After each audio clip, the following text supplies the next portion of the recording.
आप सब लोगों को नमस्कार। कल केंद्र सरकार ने जैसे ही सुप्रीम कोर्ट बंद हुआ छुट्टियों के लिए, वैसे ही उसके कुछ घंटों के बाद ऑर्डिनेंस लाके सुप्रीम कोर्ट के जजमेंट को पलट दिया। हम सब जानते हैं एक हफ्ते पहले सुप्रीम कोर्ट ने जजमेंट दिया था कि दिल्ली के अंदर अधिकारियों के ऊपर कंट्रोल, सरकारी अधिकारियों, सरकारी कर्मचारियों के ऊपर कंट्रोल दिल्ली की चुनी हुई सरकार का होगा। सुप्रीम कोर्ट ने यहाँ तक बोला था कि अगर किसी अफसर को ये पता है कि उसका मंत्री उसको उसका कुछ नहीं बिगाड़ सकता, तो वो अफसर मंत्री की क्यों सुनेगा। ये वो कोर्ट के ऑर्डर में लिखा है। तो इसीलिए कोई भी जिम्मेदार सरकार चलाने के लिए ये ज़रूरी है कि अफसरशाही और कर्मचारी जो हैं वो सीधे सीधे चुनी हुई सरकार के अंडर में आएं। इसको कल इन्होंने 4 बजे कोर्ट बंद हुआ, 5 बजे और 10 बजे इन्होंने ऑर्डिनेंस पास करके उस कोर्ट के आदेश को पलट दिया। जिस दिन आदेश आया था उसके अगले दिन इन लोगों ने सोच लिया था कि ऑर्डिनेंस लाके इस आदेश को पलटना है, क्योंकि अगर हम सीक्वेंस ऑफ इवेंट्स देखें, जजमेंट आने के और उसको पलटने के बीच में 8 दिन है। पहले 3 दिन सेक्रेटरी सर्विसेज गायब हो गया, उसका फ़ोन ऑफ हो गया। 3 दिन के बाद सेक्रेटरी सर्विसेज निकलते हैं, कहते हैं मैं कोर्ट का ऑर्डर मानने को तैयार हूं। तो चीफ सेक्रेटरी फिर बीच बीच में गायब हो जाते हैं और सिविल सर्विसेज बोर्ड की मीटिंग होने में 3 दिन लग जाते हैं। फिर फाइनली जब सिविल सर्विसेज बोर्ड की मीटिंग होती है और एलजी के पास प्रस्ताव भेजा जाता है तो 2 दिन एलजी साहब बैठ जाते हैं उसके ऊपर।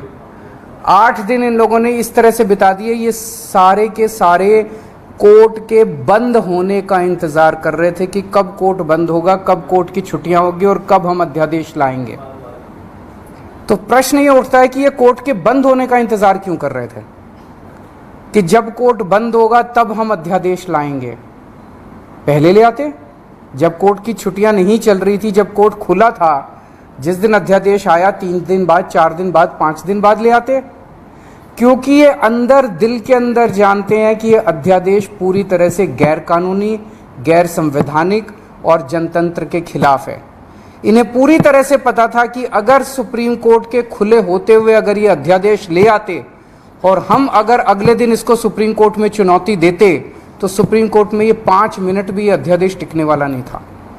तो ये चाहते थे कि सुप्रीम कोर्ट बंद हो और उसके बाद ये अध्यादेश लेके आए। अंदर खाने ये भी जानते हैं कि ये अध्यादेश 5 मिनट भी टिकने वाला नहीं है। तो क्या इस अध्यादेश की लाइफ केवल 1.25 महीने की है जब तक सुप्रीम कोर्ट बंद है? 1 जुलाई को सुप्रीम कोर्ट खुलेगा, हम इसको चैलेंज करेंगे सुप्रीम कोर्ट के अंदर और फिर सुप्रीम कोर्ट, हम जानते हैं कि ये भी जानते हैं अंदर खाने ये भी जानते हैं कि इस अध्यादेश का क्या होगा। तो क्या ये अध्यादेश केवल इस 1.25 महीने की छुट्टियों के लिए लाया गया है? आज मैंने आप ही लोगों के चैनलों पे देखा कि ये कह रहे हैं कि हम इन्होंने रिव्यू पिटीशन फाइल कर दी है, किसी ने कॉपी भी भेजी है, शायद कर दी है या करने वाले हैं, कर दी है। रिव्यू पिटीशन का क्या मतलब रह गया? जब ऑर्डिनेंस लाके इन्होंने पूरे के पूरे जजमेंट को खत्म कर दिया तो जो जजमेंट ही नहीं बचा उसका रिव्यू का कैसा? तो रिव्यू पिटीशन तो तभी मेंटेनेबल होगी जब अध्यादेश को वापस लिया जाएगा रिव्यू पिटीशन की हियरिंग के पहले।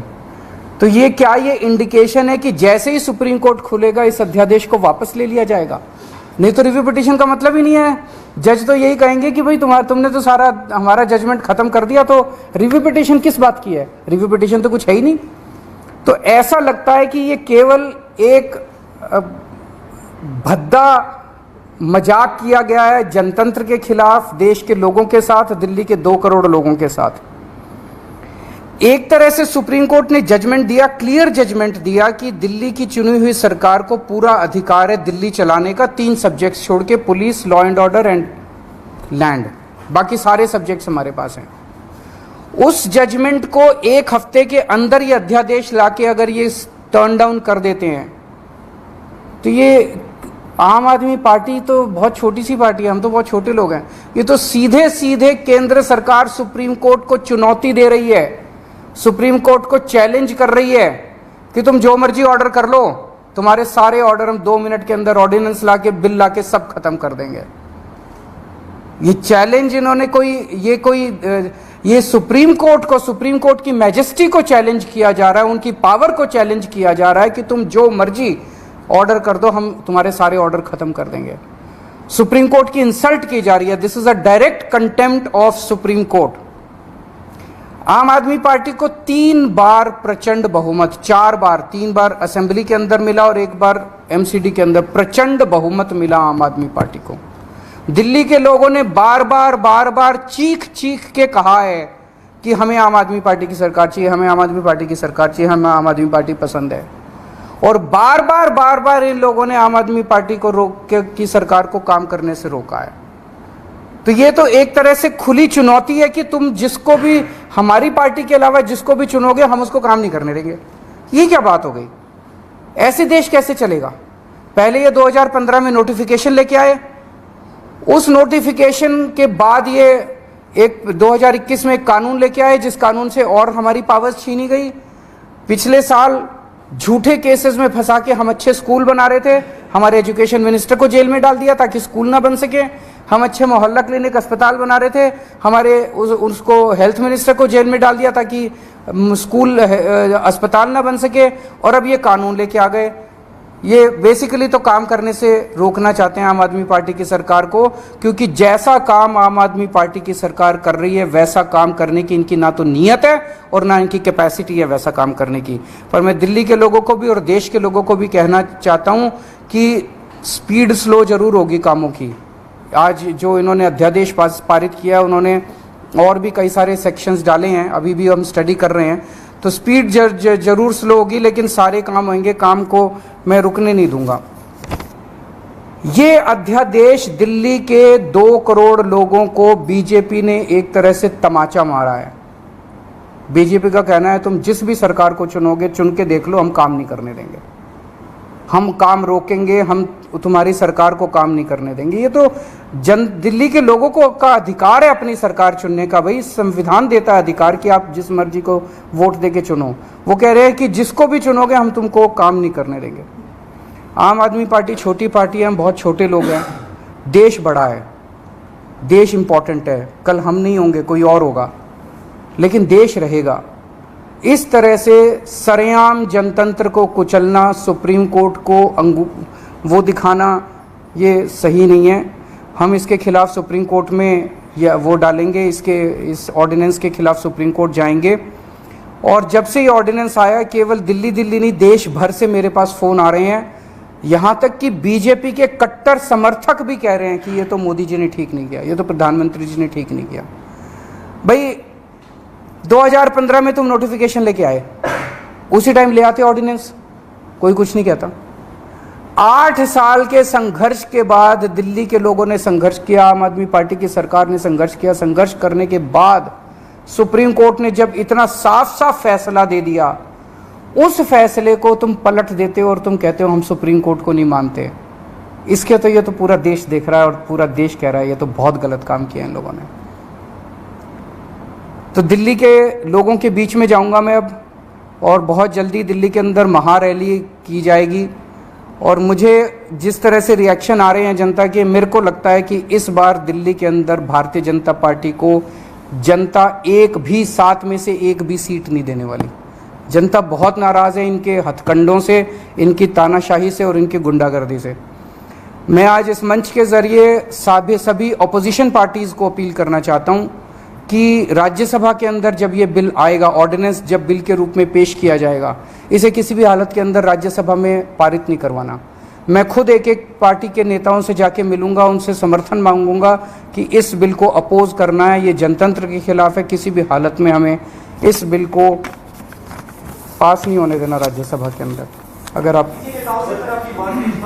अभी नहीं हुई है, पर मैं करूँगा, सबसे करूँगा। वो तो सिंघवी साहब हमारे वकील हैं, वो देख रहे हैं, स्टडी कर रहे हैं। सर, कोई डेट फाइनलाइज हुई है जब आप चैलेंज करेंगे इसको, या यू विल वेट? जैसे कोर्ट खुलेगा, 1 जुलाई को शायद खुल रहा है, इमीडिएटली भी सबसे बड़ी कोर्ट तो सुप्रीम कोर्ट होती है, उसकी भी कॉन्स्टिट्यूशनल बेंच ने ये 5 जजेस ने जजमेंट दे दिया, उसको पलट दिया इन्होंने। बताओ, लेकिन अगर संसद कानून बने तो फिर कहाँ सुप्रीम कोर्ट ही आदेश दे रहा है तो कानून बने तो आप क्या करेंगे? नहीं तो सुप्रीम कोर्ट जाएंगे ना। देखिए, मैं देख रहा था आप सब लोगों ने सिंघवी साहब का इंटरव्यू किया है। Basic structure of the constitution जो है, कोई भी कानून लाके बेसिक स्ट्रक्चर, कल को अगर कोई ब्रूट मेजॉरिटी आ गई और उसने कह दिया हाँ, जनतंत्र खत्म कर दिया उन्होंने संविधान से कि जनतंत्र अब नहीं होगा, वो नहीं कर सकते। ऐसा कानून नहीं आ सकता जो जनतंत्र खत्म कर दे। ऐसा कानून नहीं आ सकता जो फेडरल स्ट्रक्चर है हमारा, सेंटर अलग है, स्टेट्स अलग है, वो खत्म करे। ये सीधे सीधे फेडरल स्ट्रक्चर के ऊपर हमला है। तो इस तरह का कोई कानून भी नहीं आ सकता जो कि फेडरल स्ट्रक्चर के ऊपर हमला हो। तो कई सारे बेसिक कॉन्स्टिट्यूशनल प्रिंसिपल्स हैं, basic structure of the constitution है जिसके ऊपर हमला किया गया इस ऑर्डिनेंस के द्वारा। तो ऐसा मानना है कई सारे कानून के जानकारों का कि ये ऑर्डिनेंस जो है, या ये अगर कानून की शेप भी लेता है तो ये कोर्ट के अंदर टिकेगा नहीं। ये जो ऑर्डिनेंस पास हुआ, do you think this is no more Delhi versus centre, rather the court versus the ये पूरी की पूरी लड़ाई है एक तरह से सुप्रीम कोर्ट वर्सेस सेंटर है। ये केवल दिल्ली सरकार एक छोटी सी चीज हो गई है। उन्होंने तो सीधे सीधे कह दिया। इस तरह से तो ये बहुत खतरनाक चीज है। सुप्रीम कोर्ट कोई भी आदेश पारित करेगा, अगर केंद्र सरकार के खिलाफ पारित करेगा, केंद्र सरकार कानून लाके उसको पलट देगी, उनकी मेजॉरिटी है ना। फिर देश की जनता कहां रह गई? बीजेपी कह रही है कि कुछ अधिकारियों, जैसे आप लोगों ने सुना होगा कि वो भी इन्होंने ऑर्डिनेंस लाके किया था, जो ईडी के डायरेक्टर की एक्सटेंशन वाला मामला था। ऑर्डिनेंस लाए थे, लेकिन अब सुप्रीम कोर्ट कह रहा है कि हम उसको, मतलब अभी जजमेंट नहीं आया, लेकिन हियरिंग के दौरान सुप्रीम कोर्ट ने कहा कि हम इसको नहीं मानते। It is obviously Keshwanand Bharati was the basic structure of the constitution. This is basic structure. They are attacking the basic structure of the constitution. Sir, ये महारैली जो आपने कही विपक्ष की नेताओं की और तमाम, नहीं, नेताओं की नहीं, आम आदमी पार्टी दिल्ली में करेगी। मैं दिल्ली की जनता के बीच में जाऊंगा, घर घर जाऊंगा, मैं एक एक घर में जाऊंगा और उनको बताऊंगा कि किस तरह से इन्होंने किया है। आपकी पावर को छीना है। केजरीवाल छोटी चीज है, जनता बड़ी चीज है। एक एक आदमी की, दिल्ली की एक एक आदमी की पावर को छीना है, उसके जनतांत्रिक अधिकार को छीना है। जनता जिंदा कैसे रहेगी? इस तरह की अगर तानाशाही आ जाएगी तो जनता जिंदा कैसे रहेगी? उनके लिए काम कौन करेगा? बड़ी जल्दी हम पूरा प्लान अनाउंस करेंगे। हमारे ना, yes of course, the whole Aam Aadmi Party will be on the streets in the coming days. मैं ये पूछ, इसका क्यों, क्या कह रहे हैं वो, क्या कारण है इसका?